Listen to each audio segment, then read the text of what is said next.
My name is Jordan Ferris, and I'm a manager for Net Zero at Environmental Defense Fund.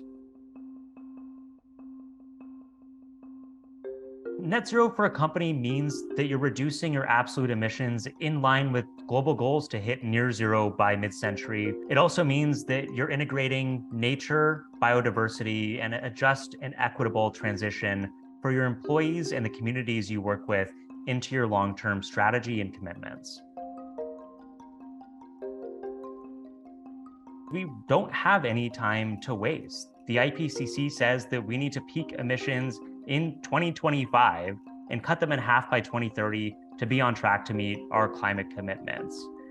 Stakeholders, including investors, including governments, including employees and customers, are raising their expectations for companies to deliver on net zero promises. And they want to see clear, tangible steps that you're taking to make that promise a reality.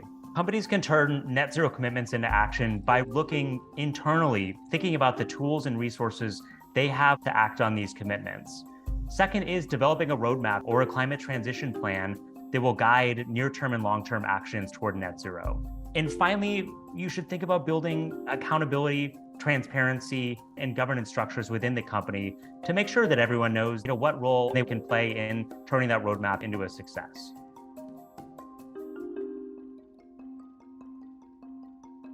Chief sustainability officers are really the linchpin of the entire operation when it comes to a company's sustainability strategy, but they can't act alone. Sustainability officers need to build buy-in down with their employees. They need to build it across with other functional groups and leaders that all play a role in delivering on the strategy.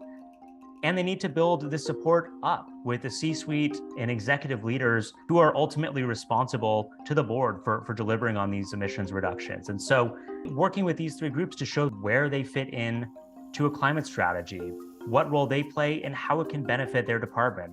I think that's kind of where the magic happens, where sustainability strategy is connected to business strategy, is connected to the values and mission of a company as well. One thing companies get wrong about net zero is focusing almost entirely on the long-term portion of it. While that's really important, it's just as important to be thinking about what you're doing in the near term. It's increasingly important and seen as really a requirement for companies to develop a climate transition action plan. This transition plan can really be the key thing that links that long-term mid-century goal and that short-term tactical strategy to really get the company in a place where it needs to be to deliver on net zero commitments.